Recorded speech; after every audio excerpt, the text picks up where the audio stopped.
बिस्मिल्लाहिर्रहमानिर्रहीम। अस्सलाम वालेकुम दोस्तों, उम्मीद करता हूँ आप बिल्कुल ठीक ठाक होंगे। दोस्तों आज है 8 जनवरी सन 2024 और दिन है पीर का सोमवार का।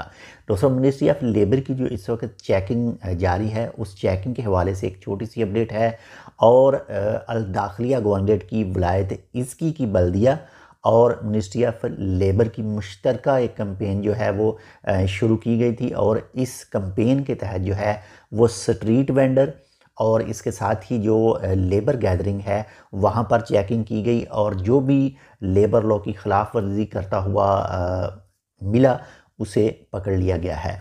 और बहुत सारे जो स्ट्रीट वेंडर यानी जो मुख्तलिफ़ चीज़ें सेल करते हैं, जो पानी वगैरह ये ऐसी चीज़ें आपने देखा होगा, काफ़ी दोस्त जो हैं ये सेल वगैरह करते हैं, तो ये स्ट्रीट वेंडरों के ख़िलाफ़ जो है वो एक्शन लिया गया। और जो लेबर गैदरिंग यानी जहाँ पर जो एक अड्डा है वहाँ पर लोग खड़े होते हैं काम की